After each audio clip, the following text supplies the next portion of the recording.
더라. 아멘. 예, 우리 옆 사람과 함께 인사하겠습니다. 예, 사랑하고 축복합니다. 예, 우리 같이 인사하겠습니다. 어, 우리가 그 만리장성을 잘 압니다. 만리장성은 중국이 그 흉노적, 북방에 있는 흉노적을 막기 위해서 무려 만리나 4,000km에 달하는 성을 쌓았습니다. 근데 그 성이 그 역할을 제대로 못했습니다. 그 이유는 성이 약해서가 아닙니다. 엄청나게 두텁고 높은 성벽이었습니다. 하지만 그 성에 바로 이 성문을 지키는 병사들이 매수가 되었고 결국 그 성문을 열어줌으로 말미암아 그 성이 역할을 못했습니다. 이와 같이 우리 교회가, 우리들의 믿음의 공동체는 하나님께서 복음이라는 그러한 강력한 벽을 우리에게 허락해 주셨습니다. 그런데 이 복음을 허물어뜨리는 그것은 복음 자체가 약해서가 아닙니다. 너무나 복음처럼 닮아 있고 너무나 복음과 같은 것이 이 복음 안에 있는 것인데 그것을 우리는 종교라고 표현할 수 있습니다. 마귀가 인간을 파멸시키기 위해서 여러 수단으로 덫을 만들고 함정을 만들었는데 그 가운데에 가장 무서운 함정은 바로 종교라는 함정입니다. 왜냐하면 이 종교는 너무나도 복음과 유사하고 비슷하게 생겨서 우리 속에 함께 있는데 이것이 복음인지 종교인지 분간이 안 가기 때문입니다. 종교는 이렇게 말합니다. 인간의 행위, 도덕적 노력으로 구원받는다라고 말합니다. 그러나 복음은 오직 하나님의 은혜로 구원받는다라고 말합니다. 종교는 인간적인 도덕적 노력, 선한 행위를 통해서 구원을 얻는다. 그렇기 때문에 이렇게 외칩니다. 나는 순종한다. 그러므로 신이 나를 받아준다. 신이 나에게 복을 주신다. 라고 외칩니다. 하지만 기독교 복음은 반대입니다. 그리스도께서 행하신 일로 나는 하나님께 받아들여진다. 그러므로 나는 순종한다. 순종해서 받아들여진다라고 말하는 게 종교라면 받아들여졌기 때문에 순종이 되어진다가 복음인 것입니다. 오늘 우리가 이 유대인들이 믿었던 2000년 전 유대인들이 믿었던 그 구원관도 복음에 가까웠으면 좋겠는데 종교에 가까웠습니다. 그래서 그들은 하나님의 율법에 순종하면 하나님께서 받아주시고 하나님이 복을 주신다. 오늘날 불교나 이슬람교나 기복신앙 등 모든 종교관도 이와 같습니다. 내 힘과 내 능력으로 선을 행하여서 구원을 얻는다입니다. 우리는 세상의 종교와 바로 이 기독교의 복음의 차이를 늘 기억해야 됩니다. 그래서 오늘도 우리가 읽은 이 본문 가운데는 사실 이 종교와 복음이 내재되어 있습니다. 오늘 본문을 통해서 종교와 복음의 그 차이가 무엇인가를 다시 한번 우리가 분명히 생각할 수 있기를 바랍니다. 18년 동안이나 허리가 꼬부라져서 조금도 펴지 못하는 한 여자의 이야기가 있습니다. 오늘날 우리가 이 여자를 봤으면 의학적인 용어로 척추 교착염이라고 그렇게 병명을 진단했을 것입니다. 하지만 예수님께서는 그렇게 진단하지 않았습니다. 이 여인에게 사탄의 메인바된이라고 16절에서 진단하고 있습니다. 그리고 이 글을 기록했던 의사였던 누가도, 당시에 의학 공부를 했던 누가의 눈에도 이 병이 예사롭게 보이지 않았습니다. 그래서 의사인 누가가 귀신 들려 앓으며라고 그렇게 11절에서 이 여인의 병을 표현하고 있습니다.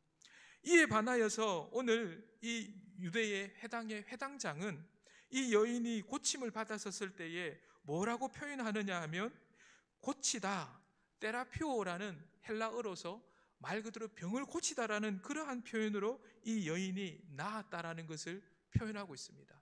회당장은 이 여자가 그냥 하나의 질병 가운데에 놓여져 있었던 여자라고 이해했던 것입니다. 그런데 예수님은 오늘 이 여자가 고침을 받을 때에도 뭐라고 표현하시냐면 고쳐졌다, 테라피오라고 헬라어로 표현하지 않고 풀려났다라는 단어를 사용하십니다. 영적인 속박 가운데에서 풀려났다라는 뜻입니다. 신약 성경에서 어떠한 고침을 이 풀려났다라는 단어로 표현한 곳은 이곳밖에 없습니다. 뿐만 아니라 예수님께서 이 여인이 고쳐지는 그것을 외양간에서 소나 나귀가 매어져 있던 그것을 풀어내는 것과 같이 비교하고 계십니다. 그리고 16절에서는 이 매임에서 푸는 것이 합당하지 아니하냐라고 말씀하십니다.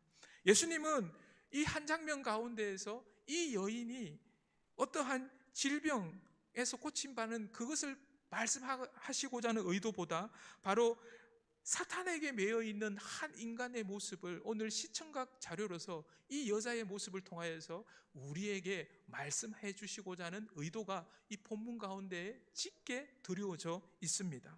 사탄은 이렇게 우리의 육체만 꼬부라지게 하는 것이 아니라 우리의 생각도 우리의 관계도 꼬부라지게 할 수 있는 존재입니다. 과연 사탄이 그렇게 하는 목적이 무엇이겠습니까? 사탄의 목적은 하나밖에 없습니다. 우리를 멸망시키려고 하는 그 목적입니다. 그렇다면 이러한 사탄의 계략으로부터 우리를 지켜낼 수 있는 그 해결책은 무엇인가? 먼저는 우리에게 해결책이 될 수 없는 것에 대해서 먼저 살펴보기를 원합니다. 오늘 우리가 주목할 것은 바로 이 사탄에 매여 있는 한 여자가 어디에 있느냐 하면 오늘날의 교회 안에 있는 겁니다. 회당 안에 지금 앉아 있는 겁니다. 그런데 이 여자를 맞이하는 교회의 태도, 회당의 태도를 먼저 한번 보기를 원합니다. 여기서 우리가 2000년 전에 교회가 2000년 전에 그 회당이 어떻게 종교적인 모습을 가지고 있는가를 엿볼 수 있습니다. 오늘 이 회당의 이 여자에게 이 회당은 이 여자가 지켜야 할 안식일의 규례를 지속적으로 말해줍니다. 하지만 정작 이 여인에게 필요한 안식은 주지 못하고 있습니다. 더 나아가서 이 회당장은 이 여자가 고쳐진 것 때문에, 이 고쳐진 것이 안식일의 규례를 어겼다라는 그러한 것 때문에 18년 동안이나 고통 가운데에서 벗어난, 그래서 지금 진정한 안식을 누리고 있는 이 여자와 함께 같이 기뻐해 주지는 못할 망정 화를 내고 있습니다. 그뿐만 아니라 이것이 더 이상 그 자리에 있는 다른 사람들에게도 퍼져나가면 안 되는 것이라고 생각하고 예수님에게 직접 화를 내는 게 아니라 오늘 말씀을 유심히 보면 이 회당장이 누구에게 지금 화를 내면서 먼저 이야기하느냐 하면 그 회당장에 모여있는 무리들을 향하여서 화를 내면서 안식일에 병고침 받을 생각하지 마라 라고 그렇게 무리들을, 더 이상 이 여자 외에 다른 사람들은 고침 받을 생각을 아예 하지 말라라는 그런 의미로 이야기를 하고 있습니다. 뿐만 아니라 오늘 이 안식일에는 나귀조차도, 소조차도 목이 마르면 풀어서 유대인의 전통에 따라서 1km까지는 끌고 나가서 물을 먹일 수 있는 융통성이 있다라는 것을 말씀해 주고 있습니다. 그런데도 지금 18년 동안이나 지금 오그라져 있는 이 여자에게는 그런 융통성도 적용이 되지 않고 있는 것을 보게 됩니다. 이 장면을 통해서 우리에게 말씀해 주시는 것은 바로 종교라는 것이 무엇인가, 그 종교의 실체를 우리에게 보여주는 것입니다. 종교에게는 사실 약자의 자리가 없습니다. 우리 모두는 다 약자인데 약자의 자리가 없는 것이 종교입니다. 그러니까 그 종교를 통해서 우리 실체는 약자인데 우리 모두가 그 종교를 통해서 절대로 구원받을 수 없는 겁니다. 고침을 받을 수도 없는 것입니다. 종교는 날마다 우리에게 말합니다. 이 예배 시간에 이렇게 말합니다. 너희가 안식을 얻기 위하여서 안식의 규례를 만들어서 너희 스스로 그 안식을 지킴으로 찾아가라. 그런데 이런 규례와 이런 제도, 이것을 지켜낼 수 있는 사람은 사실 강한 사람입니다. 약한 사람이 아닙니다. 오늘 이 여자처럼 꼬부라져서 18년 동안 꼼짝 못하는 이 여자에게는 절대로 지켜낼 수 있는 것이 아니었던 것입니다. 이렇게 종교라는 것은 스스로의 힘으로, 스스로의 능력으로 자기가 의롭다라는 것을 증명하고 자기와 힘을 갖추고 자격이 갖추어져라 라고 그렇게 말합니다. 그래서 이 종교를 통해서 구원받을 수 있는 사람은 힘이 있는 사람들입니다. 절제력이 많은 사람이고 의로운 사람이고 정직한 사람입니다. 그리고 이 사람들은 착하고 선한 마음을 가지고 있는 사람입니다. 그래서 이 사람들은 사람들과 비교해 봤을 때에 비교적 강한 사람들입니다. 그래서 이 사람들이 존경받는 곳이 바로 종교의 현장입니다. 설사 이 사람이 회당장의 자녀라고 할지라도 이 회당장의 자녀가 만약에 병들고 약하고 장애가 있었다면 이 사람은 이곳에서 인정받지 못했을 것입니다. 결국 결론적으로 말씀드리자면 종교에는 약자를 위한 자리가 없습니다. 강자들만을 위해 들어올 수 있고 자리할 수 있는 곳이 바로 종교라는 그 곳입니다. 우리가 잘 아는 요즘 Sing Again이라는 그 프로그램 가운데에 1등을 한 사람이 그 이재철 목사님의 아들이라는 그러한 이야기가 있어가지고 또 더 이렇게 화두가 되었는데, 바로 그 이재철 목사님이 1992년에 주님의 교회라는 그 교회에서 목회를 하고 있었을 때 한 여자가 목사님에게 편지를 썼습니다. 편지의 내용은 이렇습니다. 자기의 남편은 신학교와 신대원을 졸업했고 이 두 사람은 주님 앞에 누구보다도 헌신하기로 약속하고 주님을 위해서 살려고 애를 썼습니다. 그런데 첫째 아들을 낳았는데 이 아이가 내성마비 장애를 가진 아이를 낳게 되었습니다. 문제는 이 아이 때문에 이 두 사람이 주님께 헌신하고 싶은데 지원하는 교회마다 받아주지 않았습니다. 문제는 이 아이 때문이었습니다. 적어도 주의 종이라면 자식이 복을 받아서 복받은 자식이 태어나야 하는데 뇌성마비를 가진 아이가 어떻게 목회자의 가정에서 태어났다라는 것이 이해가 되느냐. 그래서 이것이 결국은 이 사역지를 구하는데 장애가 되었던 것입니다. 그런데 이 사모님이 그렇게 낙심하고 낭망하고 있는데 이 이재철 목사님이 쓴 책 가운데에서 어떤 내용을 보게 되느냐 하면, 사도 요한이 예수님께서 십자가에 죽으시면서 그 어머니를 이 사도 요한에게 맡겼는데 이 어머니를 봉양하면서 무려 약 40년 정도 사도 요한이 30대에 이 예수님의 어머니를 봉양해달라는 부탁을 받고 봉양을 하기 시작했는데, 이 예수님의 육체의 어머니인 마리아가 너무 장수하셔가지고 돌아가시고 나니까 이미 사도 요한의 나이가 70이 넘어버렸던 것입니다.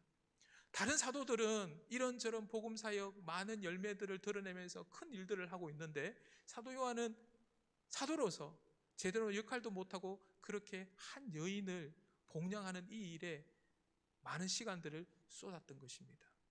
그런데 사실 사도 요한이 쓴 요한 1, 2, 3서 그리고 요한 계시록, 요한 복음까지 있죠. 그런데 그 글에 보면 사도 요한이 사실 이 한 여인을 봉양하는 이 일을 통해서 얼마나 깊이 있는 하나님의 그 복음의 진수를 깨달았는지, 그 사랑이 그 진정한 하나님의 복음의 진수라는 것을 그 복음서 가운데에, 그 서신서 가운데에 녹여져 있는 것을 우리는 보게 됩니다. 결국 이 사모님이 그 글 속에서 그렇게 한 어머니를 봉양하는 것이 그렇게 하나님 앞에 귀히 쓰임을 받았고 하나님의 큰 은혜를 깨닫게 되는 통로로 쓰임 받았다는 이 내용을 보고, 이 뇌성마비를 가지고 있는 이 아들을 하나님을 섬기듯 하나님을 봉양하듯 이것이 하나님의 선물이라는 것을 믿고 이 아들을 잘 키워내는 것이 하나님의 그 어떠한 사역보다도 복된 사역이다라는 것이 깨달아져서 너무 감사하다라고 이 목사님에게 편지를 썼던 것입니다. 그래서 결국은 이 목사님이 이 편지를 받고 감동이 되어서 이분을 본인의 교회에 이렇게 사역자로 나중에 결국 청빙하게 되고, 우리가 여러분 아시는지 모르겠지만 사실 이 목사님이 나중에는 이렇게 두바이 쪽에 있는 교회에 담임으로 가시게 되는데, 그 교회가 엄청난 큰 이렇게 하나님의 일들을, 또 중동에서 하나님의 그 사역들을 하게 되는 그런 교회로 우뚝 하나님이 쓰시는 것을 보게 됩니다. 이렇게 어떻게 보면 이 종교라는 자리는 그가 목회자라 할지라도 약해서는 인정받을 수 없는 그 자리가 바로 종교의 자리다라는 것입니다. 반면 복음이라는 것은 종교와 어떻게 다른가? 복음 안에는 사실 자기 자신이 행한 것, 이것이 드러나는 것이 아니라 예수님께서 하신 그 일이 드러나는 것, 그것이 내가 되어지는 것. 그래서 복음은 약한 자를 위한 것이다라는 것입니다. 약한 자를 위한 복된 소식이 바로 이 복음인 것입니다. 오늘 예수님께서도 사탄에게 매여 있는 이 여인을 어떻게 했느냐? 12절 13절 말씀에 보면은 이렇게 말씀합니다. 예수께서 보시고 불러 이르시되 여자여 내가 내 병에서 놓였다 하시고 안수하시니 여자가 곧 펴고 하나님께 영광을 돌리는지라. 꼬부라진 이 여자, 18년 동안 고통 가운데 있는 이 여자가 펴어지는 이 가정, 매어진 것이 풀려지는 이 가정을 보면은 자신이 한 일이라고는 하나도 없습니다. 예수님께서 먼저 이 여자를 보셨고, 예수님께서 이 여자를 이름으로 불러주셨고, 예수님께서 이 매였던 것, 꼬부라졌던 것을 펼쳐주셨습니다. 그러니까 이 여자가 하나님께 영광을 돌렸다라고 그렇게 말씀하고 있습니다. 이것이 바로 복음입니다. 내가 아무것도 한 것이 없는데 하나님이 먼저 나를 봐주셨고, 하나님이 먼저 나의 이름을 기억해 주셨고, 하나님이 나를 구원해 주신 것, 이것이 바로 복음입니다. 어떤 조건도, 어떤 비교도, 어떤 세상적인 가치도 중요하지 않고 요청하지도 않습니다. 그렇기 때문에 복음은 약자를 위한 것입니다. 복음은 어떤 지침이나 규례가 아니고, 복음은 예수님께서 우리를 향하여서 하신 일, 이것이 전부입니다. 종교는 우리에게 네가 해야 된다라고 말합니다. 하지만 복음은 예수님께서 하셨다라고 말씀합니다. 종교는 우리에게 네가 본받아라, 네가 힘써서 본받아라라고 말씀합니다. 하지만 복음은 우리에게 주님을 믿으라고 말씀합니다. 주님을 믿으면 우리가 주님을 닮게 될 것이다. 그 주님을 닮는 그 모습이 우리의 목적이고 우리의 전부다라는 것입니다. 이러한 복음만이 우리를 매임에서 자유케 합니다.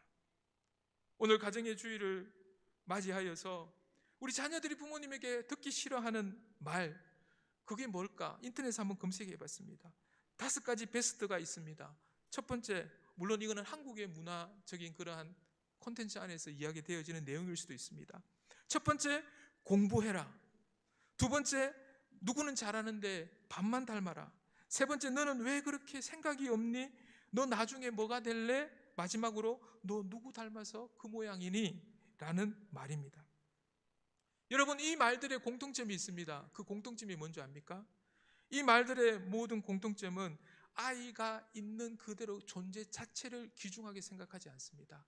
아이가 어떤 것을 해내었느냐, 어떠한 것을 하고 있느냐, 그래서 누군가 비교하여서 그걸 통하여서 이 아이의 가치를 판단하려고 하는 기준이 이 모든 말 속에 녹아져 있는 것입니다.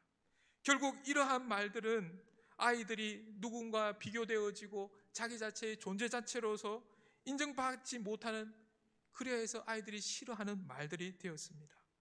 청소년들이 삐뚤어지고 청소년들이 탈선하게 되는 많은 이유 중에 가장 첫 번째가 되는 것이, 이 청소년들이 누군가로부터 인정받고 싶었는데 인정받지 못하였기 때문에 그러한 탈선, 그러한 삐뚤어짐이 있다라는 연구 결과가 있습니다. 아무리 열심히 해도 나보다 공부 잘하는 그 누군가는 항상 있었답니다.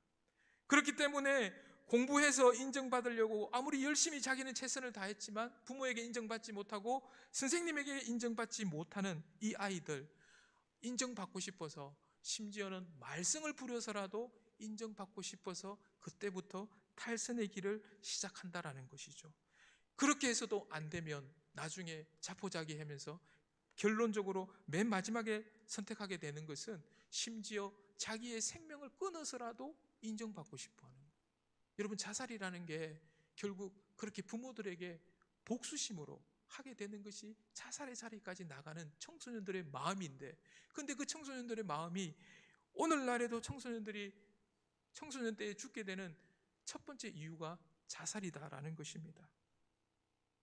우리가 살아가는 세상 계속 경쟁을 부추깁니다. 있는 그대로를 받아주지 못합니다. 그래서 이 우리들의 아이들의 마음속에, 또 우리들의 가족들의 마음속에 열등감, 두려움, 불안감을 심어줍니다. 그런데 그러한 마음의 자리는 결국 누구의 활동 무대가 되느냐? 바로 사탄의 활동 무대가 된다라는 것입니다. 이렇게 해서 사탄은 우리들의 자녀들을, 우리들의 가족들을 자기의 활동 무대로 삼아 버리는 것입니다.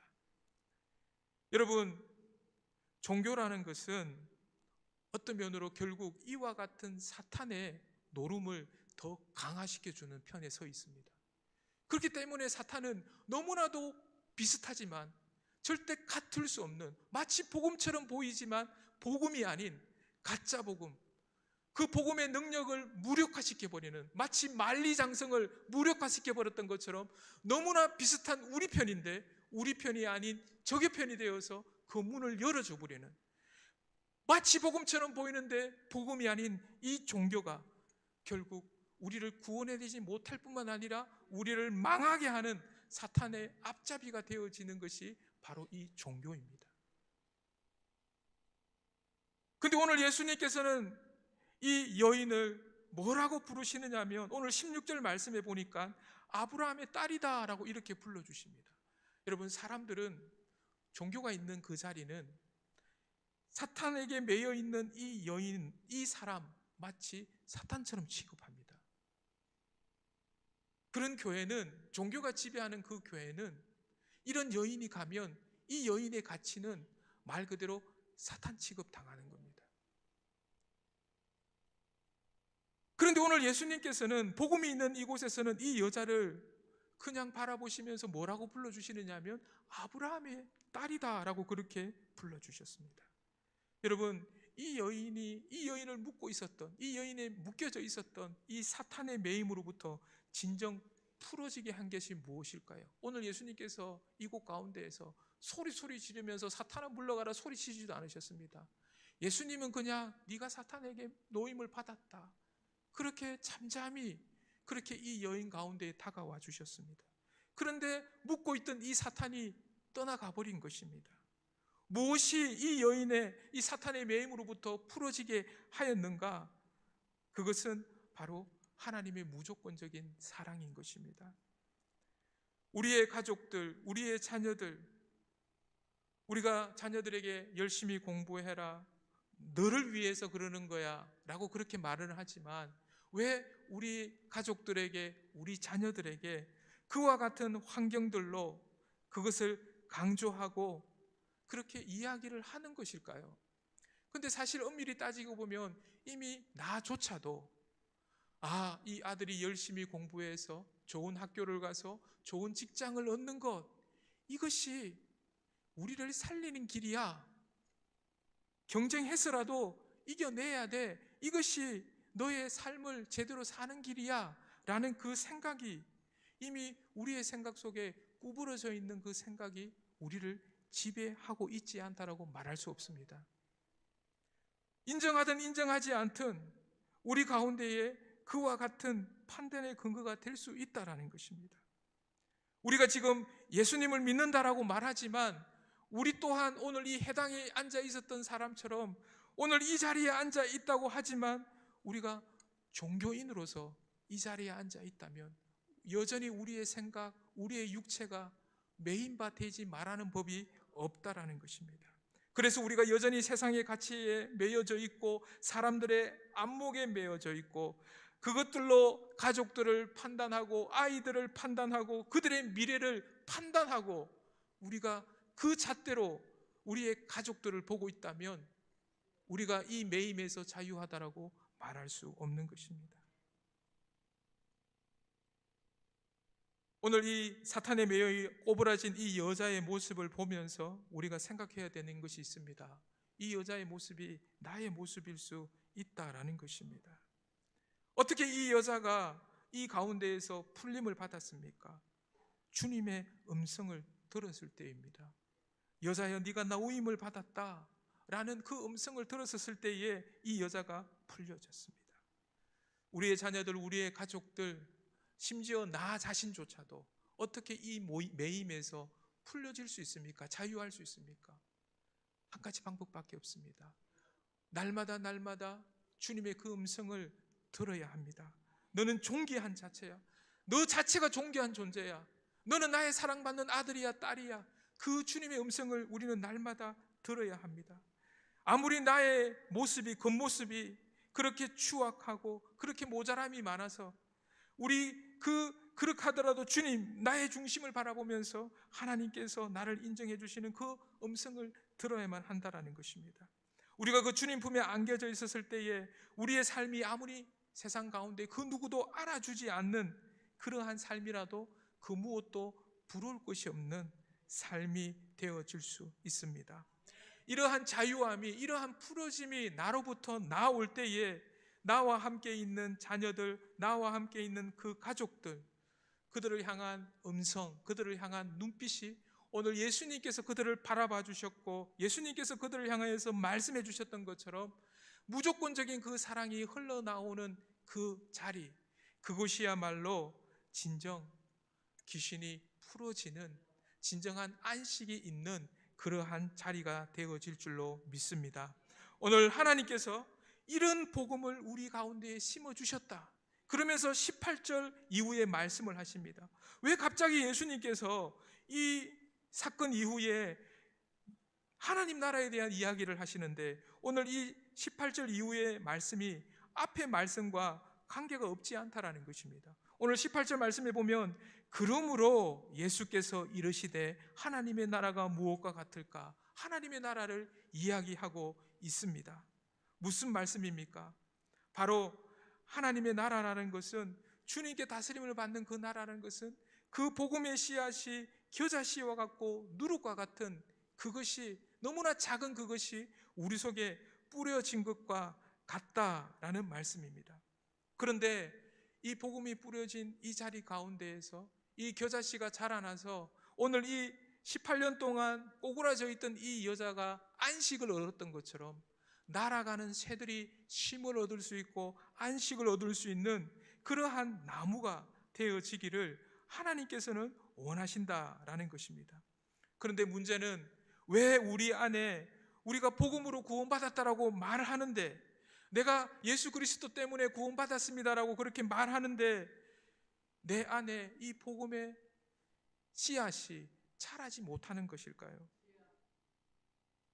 그것은 우리가 복음으로 시작했다라고 말은 하는데 우리도 모르는 사이에 어느새 또다시 종교라는 자리에 돌아가 있다라는 것입니다. 그 종교라는 것 때문에 이 겨자씨를 질식시켜버리고 자라지 못하게 만드는 것, 그것이 우리의 현 주소가 아닐까요? 우리는 늘 우리의 이 행위 가지고 예수님 앞에서조차 이 행위 가지고 인정함을 받으려고 신앙생활하는 그런 모습들을 보게 됩니다. 근데 이것이 복음을 가려워 버립니다. 그러면 이 심겨진 복음이 그냥 없어져 버립니다.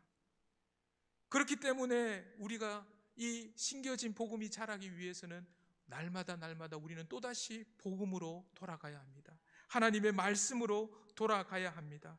그래서 복음으로 구원받았다는 이 믿음, 그 위에 이 믿음을 가지고 있는데 우리가 세상 살아갈 때 얼마나 많은 순간 우리에게 세상의 가치관을 주고 우리에게 공로사상을 또 심어주고 우리에게 일반 종교적인 그러한 생각들을 우리에게 던져줄 때가 많이 있습니까? 근데 우리가 이런 오염으로부터 오염받지 않아야 되는데 오염받지 않기 위해서 우리가 해야 할 일은 복음으로 돌아가는 것, 이것밖에 없다라는 것입니다. 이 일이 되지 않으면 내가 복음으로 구원받았다라고 말하지만 또다시 우리는 여전히 우리 속에 마귀가 믿는 자조차도 그 복음을 믿는 자조차도 삼키려고 우는 사자와 같이 우리를 삼키려고 할 때에 삼켜져 버리면 또다시 그 마귀가 우리에게 어떤 가치관을 주느냐? 세상적인 가치관을 줍니다. 그래서 내 생각이 꼬부라져 있습니다. 나의 육체가 꼬부라질 수 있습니다. 나의 말이 꼬부라질 수 있습니다. 그때부터 내뱉는 나의 말, 그때부터 내뱉는 나의 섬김, 모든 행위는 오히려 누군가를 죽이고 누군가를 상처 줄 수밖에 없다라는 것입니다.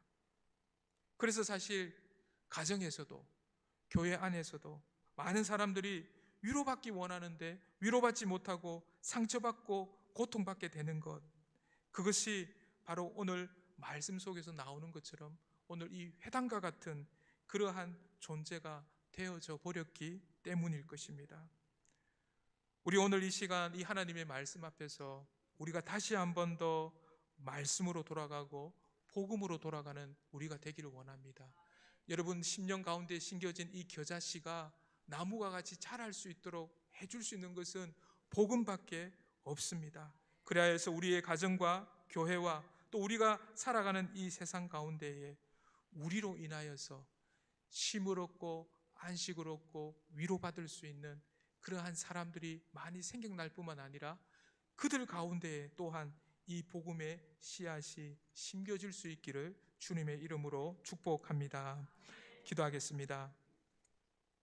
하나님 아버지, 우리들은 18해 동안 병마에 시달렸던 이 여인과 같이 아무것도 스스로 할 수 없는 무기력한 인생이었습니다. 하지만 그런 우리들을 먼저 바라봐 주시고 불러주시고 메인 가운데에 풀어주심을 감사합니다. 우리 안에 먼저 뿌려주신 이 겨자씨와 같은, 이 누룩과 같은 이 복음이 자라나기를 소원합니다. 우리를 통하여서 우리의 가족과 우리의 교우와 이 땅의 약한 자들이 힘을 얻고 은혜를 누리며 그들 안에서도 하나님의 나라가 이루어지게 하여 주시옵소서. 예수님의 이름으로 기도드립니다. 아멘.